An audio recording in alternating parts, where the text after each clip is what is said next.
Welcome to another episode of Dr. MC's Self-Care Cabaret Podcast. I'm Teresa Melito-Conners, a PhD-level self-care expert in the greater Boston area with a passion for helping others recognize the importance of caring for themselves. Today, we are going to talk about the self-awareness and mindfulness domain of self-care. This is really important because we need to understand who we are and what makes us that way. The good, the bad, and the ugly. In this domain, we can strive to have calming awareness of our thoughts, our feelings, and our body, and we carefully select which thoughts we allow to guide our actions. Meditation and yoga can also support us here, and even practicing gratitude is a powerful practice. I also realize that mindfulness is a bit of a buzzword and it can be trendy to throw it around, so let's define our terms. Mindfulness is the act of paying attention to the present moment on purpose, non-judgmentally. In other words, living in the present moment. And there are ways that we can cultivate this practice for ourselves. We tend to spend so much time in our heads worrying about the past, stressing about the future, that we forget to live in the present moment and that is all that really exists. So I'm going to share with you my top 4 favorite ways to practice mindfulness. First, if you start to feel yourself getting stressed out in that energy, that heat starting to rise, you can practice the stop method. S, stop what you're doing. T, take a breath, in through your nose and out through your mouth. O, observe your inner and outer worlds. And P, proceed. So just giving yourself that momentary pause, that intentional pause before moving forward can be really powerful. The next thing that I love to do is reflect on the day and ask myself what went well. We tend to focus on the opposite of that. So shifting your mindset and getting to a place where you're practicing what went well can also be really beneficial. The next one, I like to call this the rainbow connection. You can gaze around the room that you're in, and you can even do this right now if it's safe to do so wherever you are. If you're near a window, you can do it outside, looking out a window. But see if you can just spot something of every color of the rainbow. If you do this outside, call it a rainbow walk and see if you can spot something of every color of the rainbow in your outside surroundings. Really taking a moment to appreciate the beauty that is around you. And the last one that I really like, this one, we're going to stretch your arms out wide. Again, if it's safe for you to do so, while you're listening to this, you're going to take a big in-breath through your nose. Open your arms nice and wide like you're going to give the whole world a hug. And then on your exhale, you're going to give yourself a hug. And really give yourself a squeeze. Feel that light therapeutic pressure, that gentle, compassionate touch, and repeat as necessary. Those 4 mindfulness practices actually come from a deck called Growing Mindful, Mindfulness Practices for All Ages. It was actually written by Dr. Mitch Ablett and Dr. Chris Willard, who have been previous podcast guests. Very exciting. But now, today's guest is Sierra Larson. Sierra and I connected recently through a mutual friend because she was looking for folks to determine their Enneagrams. And I love personality tests and things like that, so I jumped at the chance. Sierra works at Brass Tacks, which specializes in strengthening team cohesion and communication using the tool Enneagram for individual and team coaching. They offer custom offsites and workshops that are designed to create space for leaders and teams to engage authentically, uncover tensions, and identify tangible actions to collaborate and communicate more effectively as a unit. These workshops are effective for companies at all stages of development and are particularly useful for newly formed executive teams and/or teams facing a major transformation. So Enneagram is a tool that we can use to understand ourselves better. Think of Myers-Briggs. Perhaps you've heard of that before. But if you're not familiar with Enneagram, I recommend that you take the assessment before continuing with this episode. You can do so by visiting the website enneagram.is. That's enneagram.is. Sierra goes into some specifics in this episode of Enneagram, so having an understanding of what it is and maybe what your type is before listening to this episode may be beneficial. I invite you to be open and give it a try for yourself. You may be surprised what you learn. But for now, I'm excited to learn more from Sierra today. Here's our conversation.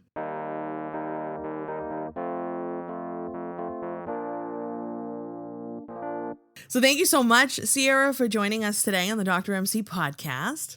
I'm so happy to be here. Thanks for bringing me on. Absolutely. So we're going to dive right in. And right off the bat, I want to know how you like to practice self-care and what that means to you. It's so funny. I just like made my absolute favorite smoothie and I just sat there as I ate it and like I didn't do anything. I didn't have a TV on. It wasn't on my phone. I just was like sitting with this thing that I really enjoy in quiet and just being with it. And I know that that sounds silly, but I've really been trying to do this a lot with like one of my friends does this, and I totally stole the idea from her, going on walks and not having ear pods in. Yeah. And not that I don't love podcasts. Don't get me wrong. They take me everywhere when I'm driving. But just really the like things that I enjoy, minimizing distractions and trying to be as present with them as I can be. And so as simple as a smoothie today, yesterday, it was my walk through this park by my house that I really love. And meditation just continues to be the like foundation for me in terms of self-care. Awesome. Those were really great tips. So I want to talk a little bit more. I'm curious, what's in the smoothie that's so magical? So it's basically as much spinach as I can fit into my little NutriBullet, and some frozen banana, frozen pineapple, mint, and a little bit of yogurt or oat milk or something like that, just to give it a little bit of creaminess. And yeah, you can put a little bit of vanilla in sometimes if you have it, but blend it all up. And it's just like the pineapple, it really just tastes like pineapple. Right. Covers it all up, and I love pineapple. So yeah, that's my magic smoothie. Awesome. And I love the idea. We tend to run around from like thing to thing and not really allow ourselves those moments of quiet and moment to just enjoy the smoothie. That's really a mindful eating technique. It actually falls under intuitive eating. And we talk about this a lot on the podcast, which is not necessarily the focus of today, but you brought it up. So we're going to go with it for a bit. Just being able to be in the present moment, and that mindfulness is so, so important for a domain. It's definitely one of the domains of self-care and a really great reminder for us. And also I love the idea of just like taking a walk and just like being there in the moment, not worrying about everything else, not listening necessarily to something else, unless it's helpful like this podcast. But when I teach my self-care workshops, I usually give some mindfulness tips. And one of my favorite ones to share is called like a rainbow walk. So next time, Sierra, you're taking a walk and you're not listening to anything and you're trying to be mindful, I want you to see if you can spot something of every color of the rainbow in the neighborhood or the park that you're walking through. I love that so much. I was out in nature last weekend and there was a wild turkey. Fun. And the turkey's head was this like crazy blue color. And I just was looking at this turkey. I was just like, how is it possible that this color blue just exists in nature, let alone on an animal, and Sure. It's like right next to me here. And so I don't know, I just like totally had that visual, and now making that a game sounds super fun. So yeah. Okay. And for our listeners too, can try that. Try a rainbow walk. And you mentioned meditation. What is you like? Do you mind sharing a little bit more like about maybe what your meditation practice looks like? Yeah. So I try to do it first thing in the morning. I just find that if I don't do it in the morning right away, I tend to skip it, and just seeing the difference and feeling the difference in my day when I don't meditate versus when I do. So I use the Sam Harris Waking Up app. I've been using that for the last year. And prior to that, I'd been totally devout to Headspace.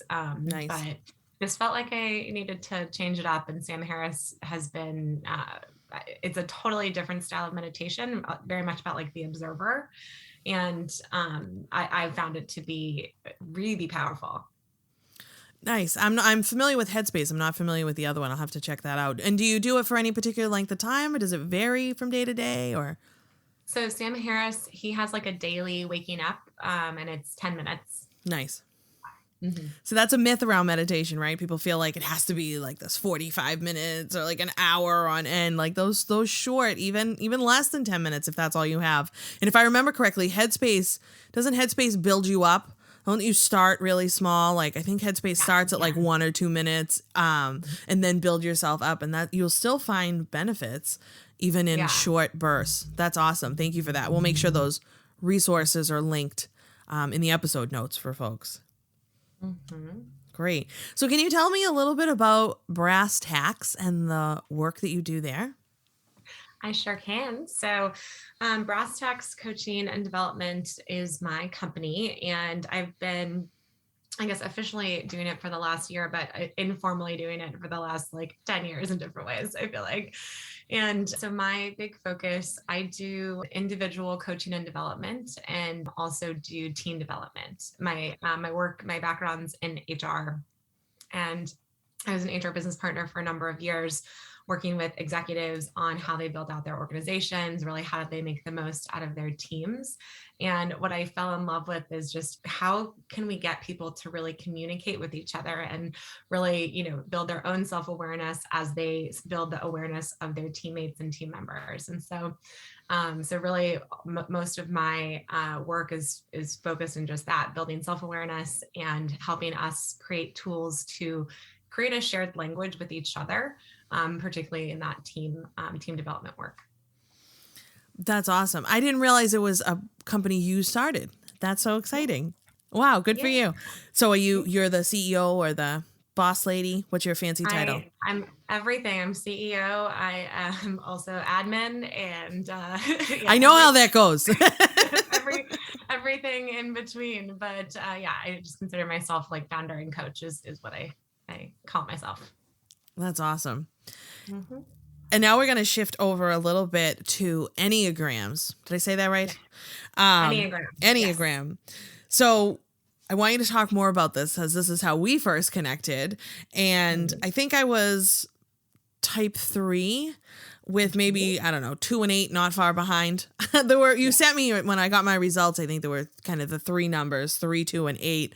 And I definitely see shades of all of those that I fit. So can you tell us a little bit more kind of about that?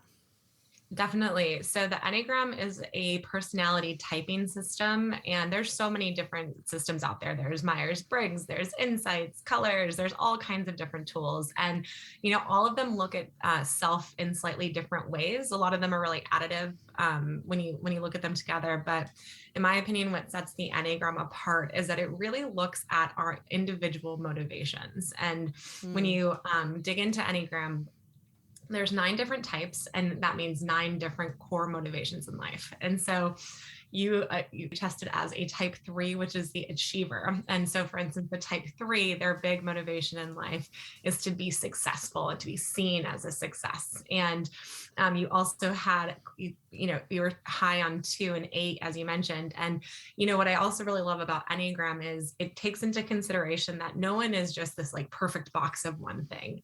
Sure. And it really, we all have different levels of all 9 of the Enneagram types in us. It's really understanding kind of how much of each of those types, each of the types that we have in us that can continue to, we can continue to just learn so much with it. And so type 2 is the helper, which the big motivation of the helper is to love, be loved, give support. That's really a big role of the type 2. And so, that was also something that you spiked really, really high in. And so knowing these aspects of yourself, again, it just, you can really start to see, like what's driving me, what motivates me, what's kind of behind some of my actions. Because 2 people could be doing things, and on the outside, it looks like they're doing the exact same thing, right? But again, the why behind what they're doing can be so different. And that's where I just find the Enneagram to be this key that really brings us into awareness, right? And again, going back to presence, like we talked about, when we're aware of what we're doing, that gives us this little brief moment of choice. Where are we going to keep going down our autopilot, our path that we know so well, also known as our types pattern? Are we going to stay on autopilot? Or maybe if our types patterns are no longer serving us, are we going to make a different decision? And so it just really frees up that little moment to potentially make a different choice. So I think it's just been a really transformative tool for me personally. And I just kept learning more about it, shared it with someone, ended up taking a class on it, then started teaching it. And now it is just so central to the work that I do. That's awesome. So what are all, you said there's 8 types or 9? There's 9 different types. 9. So can you walk us through a little bit about each of the 9 different types? I sure can. Yes. So this will be a nice pop quiz for me. So, type one is the reformer. So the type one is really focused on doing good and being right, doing what is right. Our type two is the helper that I mentioned, and the type two, their big focus again is on giving love and being loved. Type three is our achiever. So being successful, being seen as successful. Type four is our individualist, and they are focused on individualists, also known as like the artist, and they really seek depth and meaning and authenticity in life. That's their big motivation. The type five is the investigator, and the investigator, they, as you would imagine, like they love to go incredibly deep. Their big focus is on gaining knowledge and really gaining certainty in life. Six is our loyal skeptic. And sixes, they are focused on security. So be it like their own security. That's really important for a six to be secure. And sixes are extra beautiful because they just have this, like, it's hard for sixes to give trust, but once they do, it's like this loyalty that is almost unwavering in different ways. Beautiful. And our seven is the enthusiast, and sevens, like their big motivation is freedom. They want freedom to explore every single thing that the world has to offer, or the entire universe has to offer, right? Like, don't even limit it to the world. The seven wants every experience possible, and they will just like go do anything they can to get that. And then moving into our eights, our challengers. Eights, for them, it's really about being strong. So eights oftentimes very assertive, very strong, powerful individuals. And lastly, our nines, which really have elements of all of the other eight types, and then they're kind of they're at the top of the Enneagram circle. If you ever see the kind of emblem that is the Enneagram. Our nine is the peacemaker. And just as you'd imagine, they're all about harmony. That's their big motivation. And they oftentimes find themselves doing anything they can to create harmony around them. So they find themselves mediating quite a bit. That's a very natural skill of theirs. But conflict is something that they avoid at all costs. But again, this goal of bringing harmony and peace to the world. Wow, those are beautiful.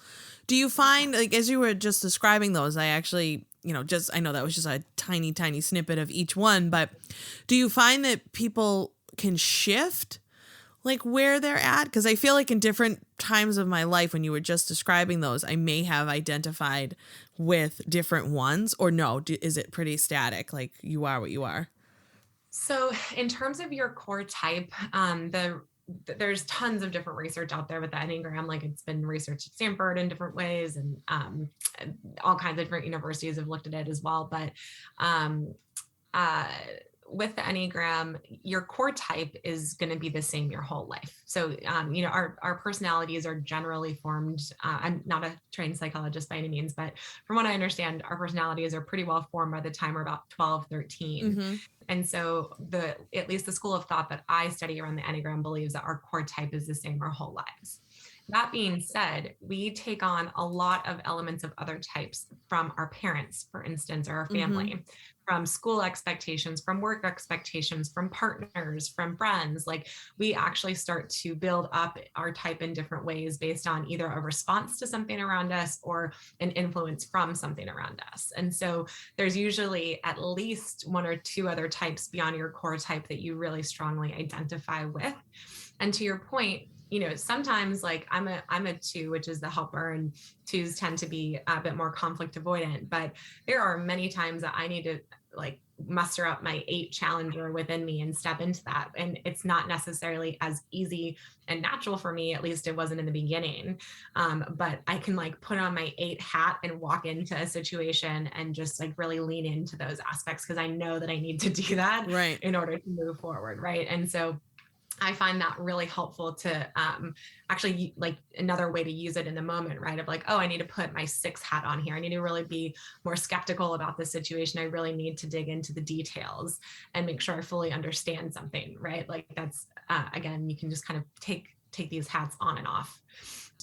Again, I mentioned the Enneagram emblem. So The numbers are all organized around a circle. And I highly encourage anyone listening to actually go look up the Enneagram emblem, We can because put there's in all the, these. we'll put in the episode notes too for folks. Oh, perfect. Yeah, Oh, great. absolutely. And so there's also, what you'll see is lines connecting each of the types. And so that's another really important aspect, because it's all about growth and stress. And so it's where our types go in basically a map for self-development, just already created in there. And so I'm a 2, as I mentioned, but 2s are super focused on the needs of everyone around them. But for the 2, the big growth is to reach towards the 4, the individualist, and actually focus on myself, my own needs. Because if I'm not putting my own oxygen mask on, I can't put on the oxygen mask of everyone around me. Ding, ding, ding, ding, ding. I love that. I say that all the time, like, your needs first, your oxygen mask on first before you help other people. I know it's a cliche, but it's so, so important. So so this goes really deep. I love this. Yeah, there's so much. I mean, like, this is the tip of the iceberg. I've been studying the Enneagram for over 7 years, and I still learn new things all the time, or like relearn different aspects about it. And, it's used in so many different applications as well. Like, I use it in the work and professional setting and kind of that personal development side, but it's used in family counseling and marriage counseling. And it just, again, it's, the more you understand yourself and the more you understand like what's driving someone next to you, you start to realize, oh, wow, that thing that person's doing, that's not about me at all. That's just how they know, And so it just really helps, I think, to just create so much clarity. Yeah, absolutely. As you were describing them, I was thinking, I wonder what my husband is, or my mom. What's their Enneagram? I might have to have them figure that out. Are you looking for exciting, engaging, and useful professional development and workshops for your school, business, or organization? Well, look no further. Dr. MC offers a variety of options and topics related to self-care and renewal, trauma recovery, building resilience, developing a growth mindset, stress management, and more, completely customizable to fit every need. And coming soon is a new program to help high school students manage the challenges they are facing today and the increasing concerns around mental health. Visit drmcselfcare.com to learn more and request a session. Yeah, it's really cool. So I'm wondering, in your work with brass tacks and Enneagram, can you share like an example of how impactful the work has been, or maybe an outcome that happened or growth that you witnessed by using the Enneagram in conjunction with your coaching and your work at brass tacks? One of them was, or is, I suppose, an 8. And she's, so 8 again is the challenger, and they're all about being strong, and vulnerability for 8s tends to be very hard because they have to have this big, tough exterior, even though 8s tend to have these like huge teddy bear hearts underneath. It's just kind of getting through to those can be a challenge sometimes. And we were doing this work with a team over a number of months, and she just, was consistently saying how tough it was to open up, and how like she just didn't see the value, didn't see the point. And but everyone around her was opening up, and everyone around her, she started to see like, oh, the closeness that I feel to these individuals when they're actually being vulnerable, and how creating that space and sharing about, your personal self. And again, that these are people at work, can just make such a world of difference to actually know the whole person. And by the end of it, she actually wanted to do the session with her own team. And so just seeing where it's like this person that was so closed off, questioning everything about the validity of this. And, well, I don't know, I don't see why we need to bring emotions into work, and this, that, and the other. And just really seeing like, oh, wow, like when we talk about our communication preferences, when we share the ways that we like to, like the ways that we like to get feedback, and again, kind of connecting back to what drives us, right, as well, where it's like, again, as a 2, I am so naturally inclined to help other people that when someone gives me feedback, I almost feel like attacked sometimes. I think I take feedback more personally because I'm like, but all I was trying to do was help you. And now you're telling me that I didn't help you correctly. Like, that's what, and so again, just some minor changes in wording can make a huge world of difference. And so she started practicing with some of these changes with that team that we were working with. It was an executive team. So they were her peers. And then she, again, just from the closeness, realized that she wanted to bring that to her own team and started to actually open up as a leader to her own team. And, Nice. in that instance as well, her own team was like, wow, she was an iron vault before, and actually then feeling like, wow, I can have this personal connection to my boss now. And it just really helped bring to light that what she was leaving on the table essentially without letting down some of these, like letting down her guard and kind of letting people see a bit more of her human side. Right. That she was a real person. Yeah, We tend to be like guarded, right? Can be really hard to be vulnerable, but really important. So that sounds like a really intense kind of transformation, which is awesome. And I'm sure was really valuable in her work. I mean, this gets into, our self-awareness and like how we just show up in the world. And, I always talk about the different domains of self-care and kind of how that really provides a robust, picture of what makes you you. And this is certainly a piece of it, like getting in touch with those like deeper aspects of why you get up every day and why it is you do the work that you do, whatever that may be. So I love that example. I was actually even thinking, I'm like, I could do this at one of my staff meetings. It's kind of, because I think it's important. And when we think about, team building and collaboration, and I work in a school, and, we have to be able to work together. You have to be able to work together, and it can be really, really stressful work. And sometimes, unappreciated. A lot goes unappreciated in working as an educator. I know in other industries, certainly that happens as well. But really making sure you're appreciating each other and showing up as the best you possible is going to be really important in any work that you do. So did you have, you had mentioned you were thinking of two people. Is there a second example? Yeah, and now there's like all these other ones popping in. So I'm like, which one? Okay, so I have two options. I want you to follow your energy here. So one's around our sixes who tend to have a lot of anxiety, and one's around our ones who tend to have extremely high inner critics. So which one? Oh gosh, which one is I don't know. Let's do the anxiety one. Okay. So I'd say not every single person, but the vast majority of us have like some type of anxiety, like low level, high level, like it varies for sure. And any type can have anxiety by all means. But what we see is our type sixes, they are naturally, again, the six, their big goal in life is to be safe and to be secure. And so with sixes, they're constantly scanning for danger.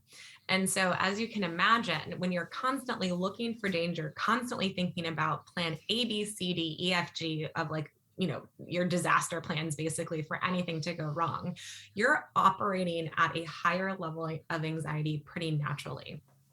And for one of my clients, when she realized like, oh my God, like she was like one of the most classic sixes I've seen.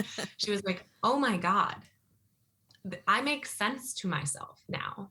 And it's almost like she was like, through her work, she was able to befriend the anxiety where she's like, oh, I'm just doing that thing that I do where I'm scanning for danger and looking for it. And, again, when you realize like, oh, this was a survival mechanism that got me incredibly, like all of these things, I think about it as 9 different survival mechanisms, right? Like in a societal perspective. Sure. And like evolutionarily, we needed that person that was scanning for danger. That's how we got to survive as humans, right? So that played like a huge role.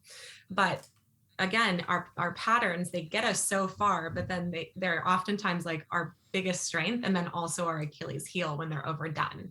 And so for her, she's like, she and I started playing this game where again, she's like, oh, hi, anxiety. There you are.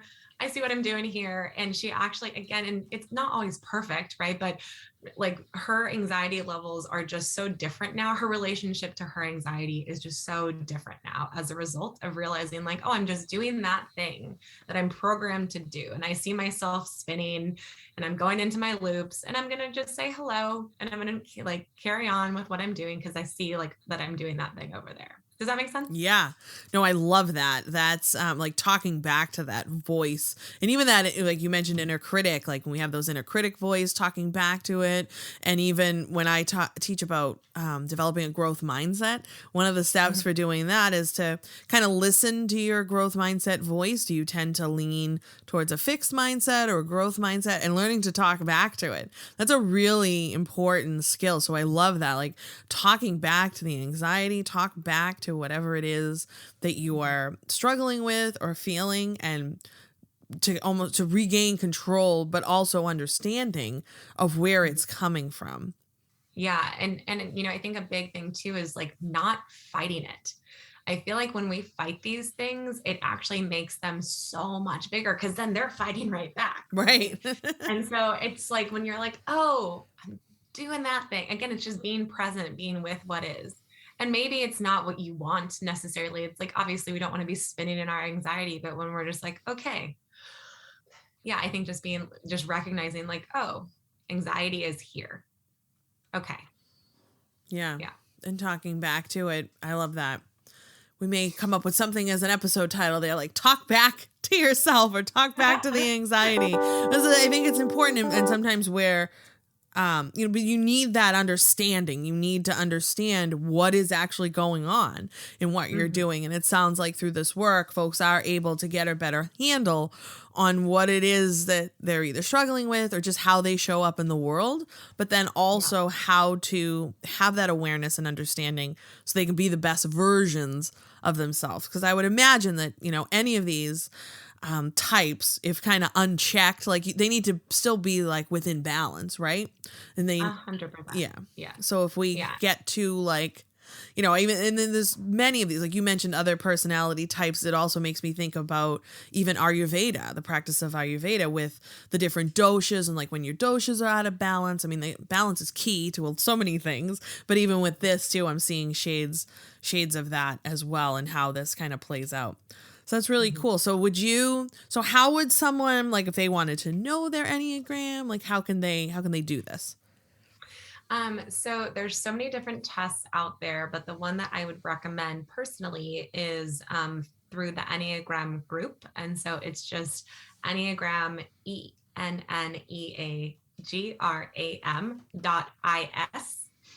So Enneagram.is. They have a really, from my experience, reliable test and some great resources there. There's also a ton of great resources from the Enneagram Institute. They also, on the Enneagram Institute, they talk about how the different types play out in relationships, which I know people love reading about. So that's another spot as well to learn more. That's really fun. And I assume folks could enlist your services to help them sort of figure that out as well. And what would that look like? Yes. So I am happy to give my email or give the contact email. And if you'd like to include that in the show notes, LinkedIn is also another way to reach me. Excellent. So we'll be sure to do that. And if there's anybody listening who could benefit from even the team coaching or the individual coaching, does Brass Tacks have a website we can share too? That is currently under development. I should have a website in the next few weeks, working with a designer currently, but yeah, LinkedIn is really the best spot for me right now. Excellent. Well, this won't air for a couple of weeks, so maybe by the time it airs, we'll make sure the website's linked if it exists at that time. Otherwise, we'll make sure folks know how to contact you. So thank you so much for all that fabulous information you shared. I really appreciate it. Thank you for having me. This was great.